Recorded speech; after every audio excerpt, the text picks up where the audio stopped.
Hey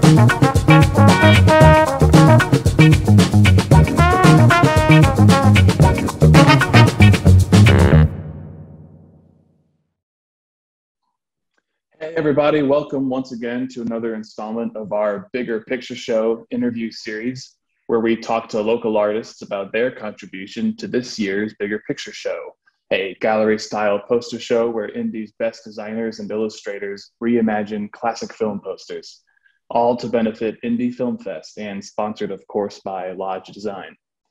Today, we are talking to Adam Johnson, who created a poster based on Star Wars Episode 4, A New Hope. Welcome to the show, Adam. Hey. Happy to have you here. Yeah, that's funny. I've been looking at your poster a lot. It totally just blew me away, the amount of detail and the sheer amount of faces that are crammed into this thing. Thanks. Yeah, I think I got them all. I think you did. You came very close. So this year it's called the Bigger Picture Roadshow, and we're sort of focusing on certain sets or locations, well-known locations in films. What was it about Mos Eisley that intrigued you, made you want to make this? Oh, I kind of specifically, all of my picks were kind of built on that I was going to do that idea almost no matter what.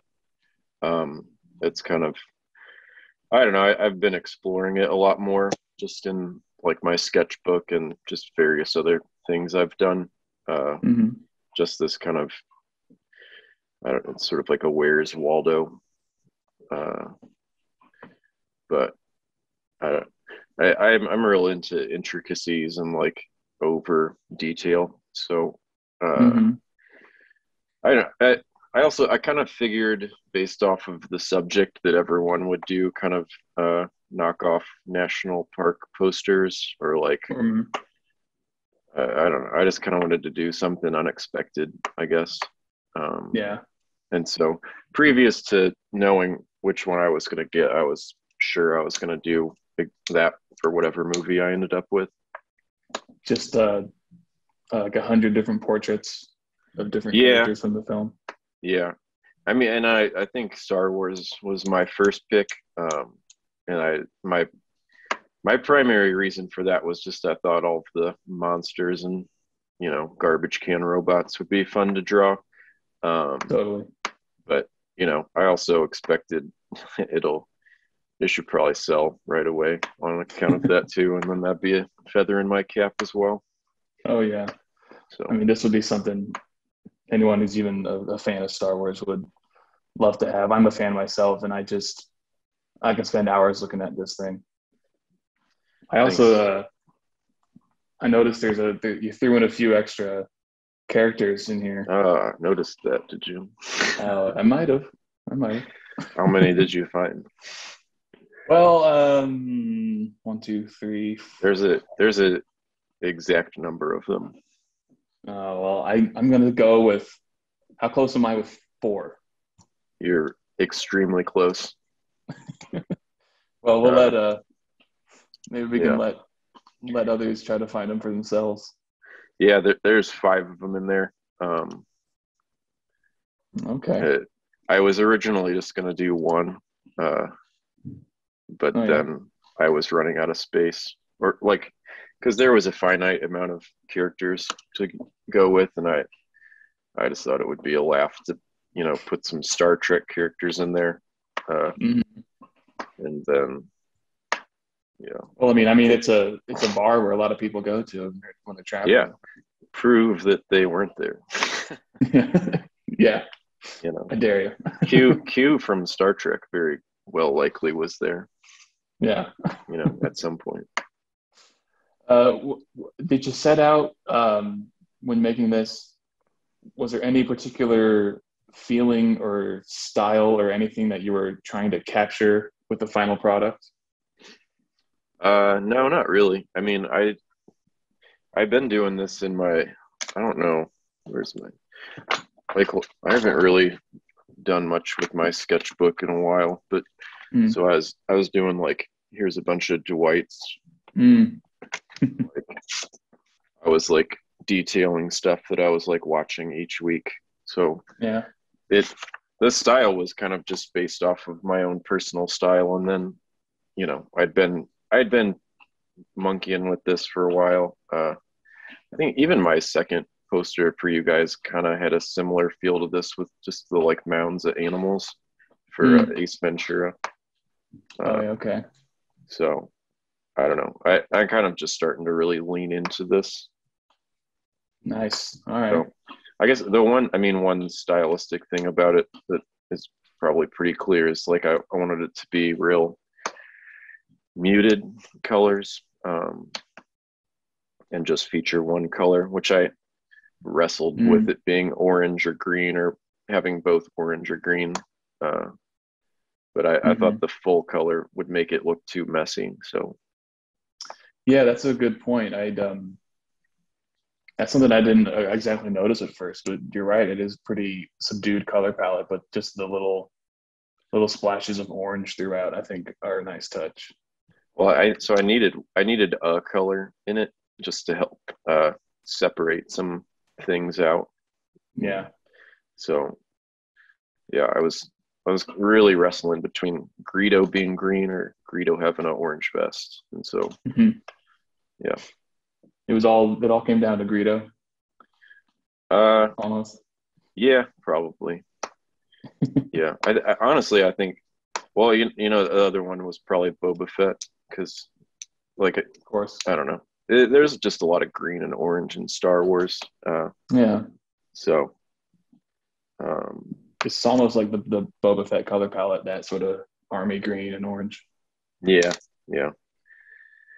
So how did you exactly build this thing? Do you start with pencil paper, or do you jump straight into drawing on the tablet or anything like that? I mean I did like thumbnail sketches before I started, but I don't often post like videos of me working, because it's like constant revisions, like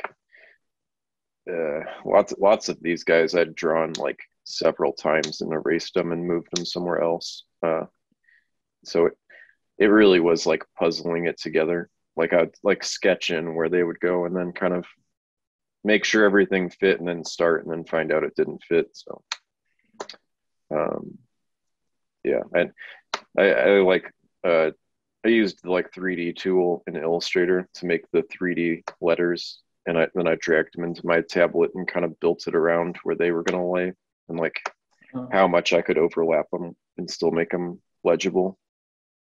Okay, I see. So, but yeah, it's just kind of a constant like erase and draw just to get it figured out.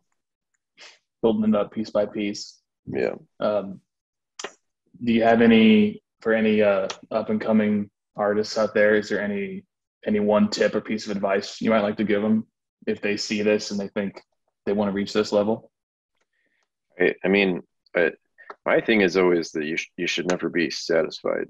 Like, I feel like a lot of people make something and think it's great, and then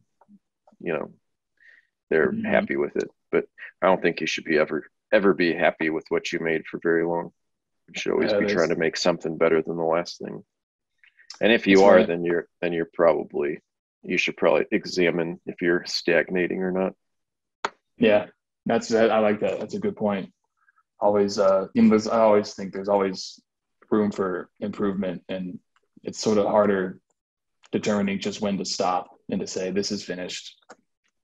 Yeah, I mean, in some ways, like if there wasn't a deadline on this, I probably would have like kept working on it.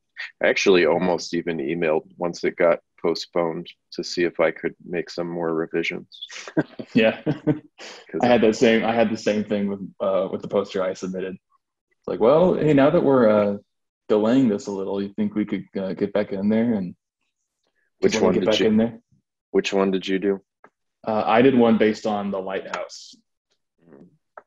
It's okay. My first time having a poster in the show. So okay. I've been waiting this whole time. So how many times have you been in? Did you say like a couple of years you've been doing Bigger Picture Show?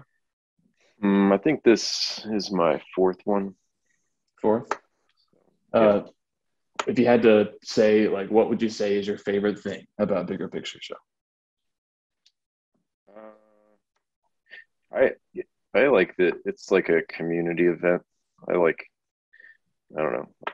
I've talked to Lars a lot of times about trying to get more of these going throughout the year, just because the actual event's so much like the Addy Awards or something, where you just have a bunch of beers and talk to all the industry folks. Yeah. It's rare to get that many of us in one room at a time. So Yeah. The community part is what we hear a lot. And we also hear a lot that a lot of people want to have like two of these a year. And something I that don't, we've, I don't know if I have the room for two. It takes too much time. I mean, I thought that when I saw your poster, I thought like how much time do you think this if you had to estimate, how much time do you think this poster took for you to make? Oh, I don't know. That's it's hard to remember because it was so long ago. Yeah. But I mean, I use every inch of that month we have to make it.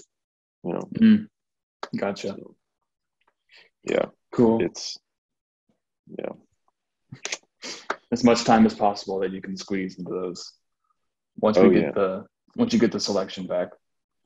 yeah.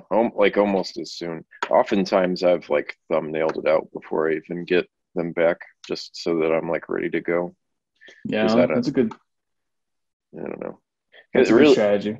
honestly, it takes me like the last 2 days to make it, and then the full rest of the month to mess it up, Yeah. or to figure out what I'm making. Yeah. It's like all the progress happens right at the end. I So feel that. yeah, I feel that. Well, Adam, thanks for joining me here today. It's been really fun talking with you. yeah, yeah. It's nice to meet you both. I don't know if I've ever run into either of you before. Well, I'm looking forward to seeing you at the show later. Yeah, I'd like I'm to. hoping. Oh, what's that? Go ahead. Oh no, you first. I'm about to do my little closer. Oh, I was just gonna say I hope I can make it. Got a bunch of weddings and shit going on this Oh, month or next dude, month. same, same. We're going to so many, like every weekend. Yeah. All So right. Well, thank you, everybody. Thank you all for watching this. We hope you're able to come make it out to Bigger Picture Road Show. It's going to be at the Circle City Industrial Complex, and it's going to be on October 29th. So mark your calendars and don't forget. Thank you for watching, everybody. See you next time.